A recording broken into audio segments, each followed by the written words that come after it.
Isn't the good news for people and for the government out of these numbers, though, the sluggish economy, the slow or stagnant economy, isn't the good news that it means the next move of the RBA is likely to be to cut interest rates?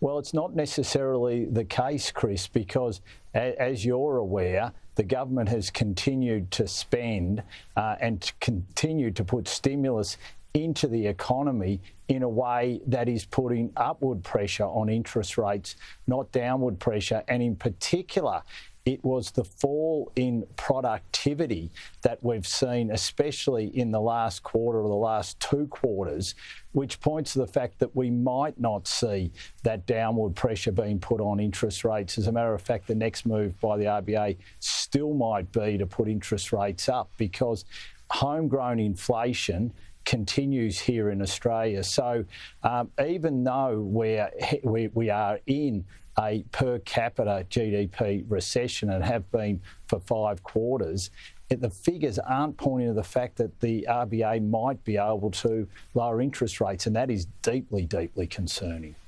OK, let's talk about an area where everyone, including the government, admits that a lot of taxpayers' money is being rorted and wasted, and that's in the NDIS. I went into this in some detail at the top of the program, but it staggers me that Bill Shorten today is saying that this surprises him how bad things are. I mean, the point is, not only has he been in government already for more than 2 years, but this, of course, was a Labor scheme that was put in place, and every time the coalition tried to tidy things up, tighten up the rules around the NDIS when they were in government, Labor opposed it. You're absolutely right, and I want to be very clear to your viewers that we are going to take a bipartisan approach when it comes to fixing the NDIS. We will not be as irresponsible as Labor were in opposition. We know and understand A, the importance of this scheme, and B, the importance that we get it right. Because if we don't, and the financial pressures continue that it's placing the budget under, then the sad reality is that serious cuts will have to be made to the NDIS. So we've got to make sure that we get the NDIS operating effectively, and we will work with the government to do that. And the fact that Bill Shorten is out here today, out in the Parliament today, saying, I've only been in the seat of the minister for 2 years and hence I haven't had enough time, is just completely damning indictment on him. If he can't start fixing things in 2 years, he should hand it to someone else who can.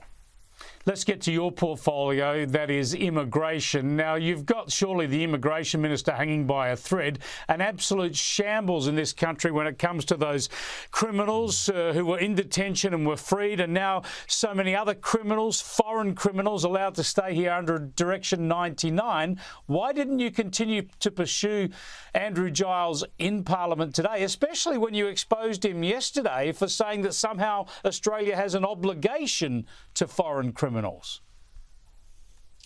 Well, obviously the economic figures out today were deeply, deeply concerning. So we wanted to focus on that, and especially also to focus on the NDIS, given the amount of fraud that is taking place. But it doesn't mean we're going to ease up on Andrew Giles, and we'll continue to ask him questions.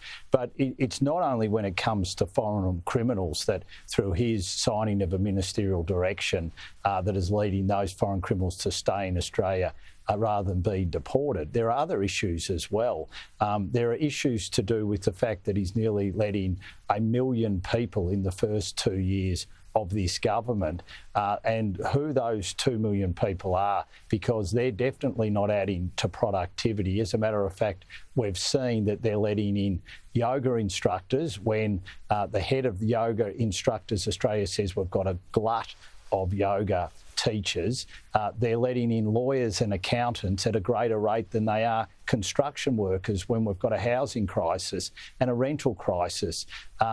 This Immigration Minister has no clue what he's doing, and we will continue to keep the pressure on him, because what he is doing to Australia is quite scary, and that's why the Prime Minister should show leadership and sack him, but he's not. And I think that is every day is a reflection on the Prime Minister himself now.